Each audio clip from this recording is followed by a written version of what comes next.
Patuakhali two জামাতের নেতা doctor Shafiul Islam Masud ভাই বর্তমানে সে বাউফলের এমপি। সে ছোটখাটো কিছু ব্যবসা এবং ছোটখাটো কিছু কাজ করত, সেই বিষয়ে আজকে আপনাদের কাছে গুরুত্বপূর্ণ কথা তুলে ধরবো। ভিডিওটা দেখুন। আমি কিছু গবেষণার কাজ করি, ছোটখাটো কিছু ব্যবসা করি। আমার সহধর্মিনী, তার কথা বলতে হয় এই জন্য যে আমার চেয়ে আমার সহধর্মিনী আপনাদের বৌমা অথবা আপনাদের বোন এখন বাউফলে আলহামদুলিল্লাহ আপনাদের পাশে থাকার চেষ্টা করে না করে চিকিৎসার জন্য আমার কাছে যা আসে তার চেয়ে তার কাছে বেশি যায়।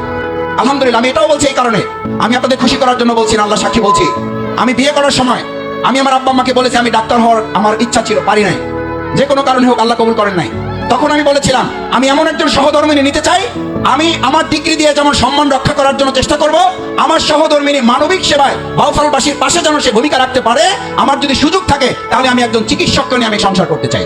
আমার সংসার করার টার্গেটের পিছনেও আমি আমার বাউফলবাসীকে সাথে রেখেছি।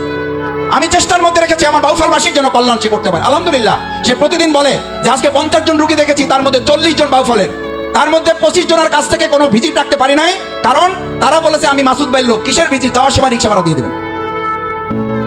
তো যখন রিক্সা ভাড়া চায় তখন বুঝতে পারি যে আসলে এটা মজা করে বলে না, এটা বাউফলের অধিকার নিয়ে সে আমাকে বলে রিক্সা ভাড়া দিতে হয় না, কিন্তু ভিজিটটা না নিলে সে শুধু খুশি হয় না, সে দোয়া করে যে এটা বাউফলের জন্য একটা বড় নিয়ামত।